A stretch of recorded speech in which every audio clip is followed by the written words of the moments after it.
Lors d'une interview donnée à un média français, le président rwandais, M. Paul Kagame, affirme être prêt à rentrer en guerre avec la République démocratique du Congo. Bon, là c'est vraiment incroyable, hein, qu'une petite nation comme le Rwanda dit être prêt à rentrer en guerre contre la République démocratique du Congo. Il faudrait qu'on puisse éclaircir cela. Ça veut dire déjà que en fait, Paul Kagame a déjà reçu donc l'approbation, il a déjà reçu tous les armes, il a déjà reçu tout ce qu'il faut pour être susceptible de vouloir déclarer une guerre dans l'intention de gagner. C'est-à-dire que lorsqu'il nous dit qu'il est prêt à vouloir rentrer en guerre, il sait déjà qu'il va gagner cette guerre. Il sait déjà que tous les accords qu'il a signés avec l'Union européenne, qu'il a signé avec le Royaume-Uni, qu'il a signé avec les États-Unis, font en sorte qu'il est en position de puissance. Il est en position de puissance. Il sait très bien. Tout récemment, il a signé un accord sur les minéraux stratégiques entre le Rwanda et l'Union européenne. Le Rwanda ne possède aucun minerai stratégique. Tout le monde sait que ces minéraux se trouvent dans l'est de la République démocratique du Congo. Ces minéraux se retrouvent facilement au Rwanda. Le Rwanda peut les vendre, retirer à l'intérieur des bénéfices et on n'en parle pas. Ces mêmes bénéfices-là, le Rwanda utilise ça pour armer leur police, pour acheter des armes, à donner à leur police, pour continuer à envoyer des personnes dans l'est du Congo, pour continuer les massacres et récupérer encore les minéraux. Ce problème-là, il ne fait que durer comme ça parce que le Rwanda joue un double jeu. Et certains Congolais aussi jouent un double jeu. Des Congolais comme les Antoine Félix Tshisekedi, qui nous crient à tout moment qu'il veut rentrer en guerre. Là, le président Paul Kagame a dit qu'il est prêt à rentrer en guerre. Hein. Lui-même, il a dit qu'il est prêt. Donc, si Félix Antoine Tshisekedi, qui nous dit vouloir défendre la nation, il est prêt que les hostilités commencent. Que les hostilités commencent. Mais je vous dis clair et net, peuple congolais, peuple panafricain, ne souhaitons pas que les hostilités commencent.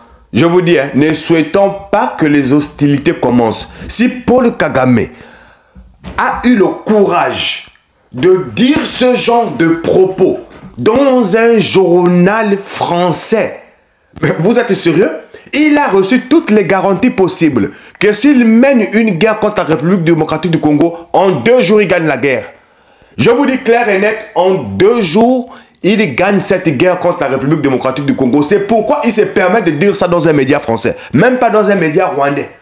Dans un média français, il se permet de dire ce genre de choses-là. Parce qu'il a reçu toutes les garanties possibles des puissances occidentales que la guerre qu'il va mener contre la République démocratique du Congo sera gagnée par le Rwanda. Donc, il gonfle les épaules. Attends, le Rwanda, c'est une nation? Vous êtes sérieux? Quand on parle de proportionnalité, le Rwanda peut exister devant la République démocratique du Congo. Mais pourquoi Paul Kagame vient sortir ce genre de truc comme ça? Vient attiser la haine. Hein? Vient attiser la haine. Là, nous sommes obligés d'interpeller nos frères congolais. On ne rentre pas dans ce genre de jeu. On leur laisse eux-mêmes dire leurs propos. Ça, c'est leur problème. Nous, ce qu'on attend, c'est seulement de leur enlever à la tête de nos nations pour que nous-mêmes, nous allons guider et gérer nos nations. C'est le seul message concret que nous pouvons faire passer. Ce sont des amis. Ils n'ont qu'à s'insulter. Ils n'ont qu'à s'entre-déchirer. C'est leur problème. On ne rentre pas dans leur jeu. Mais ce qui est désolant, c'est qu'il y a certains frères rwandais et certains frères congolais qui sont rentrés dans leur jeu, qui sont en train de massacrer nos frères à l'est là-bas. Ils sont rentrés dans leur jeu. Mais vous allez être traqués, vous allez faire comment? Vous allez être traqués parce que tôt ou tard, il faudrait rendre des comptes. C'est ça le problème. Il faudrait rendre des comptes devant le peuple de tout ce que vous avez pu faire à l'est de la République démocratique du Congo. Tôt ou tard, hein, ça ne saurait tarder. Je vous dis clair et net. En tout cas, c'était Big L/Code TV. On espère que ce point de vue essentiel que nous avons partagé suite aux propos totalement délirants du président Paul Kagame dans un média français qui nous dit être prêt à vouloir rentrer en guerre avec un pays africain, notamment la République démocratique du Congo. Ça nous a dit que là, il a déjà reçu toutes les conditions et toutes les garanties pour pouvoir gagner cette guerre. C'est pourquoi il se permet déjà de déclarer la guerre. De ce fait, nous les Congolais, les frères panafricains, on ne rentre pas dans ce jeu. Nous savons déjà que si nous allons en guerre, on va se faire massacrer. Il a reçu les armes sophistiquées. Il a signé tout récemment des partenariats à gauche, à droite pour s'assurer de la livraison exacte des armes qu'il a demandé pour mener sa guerre.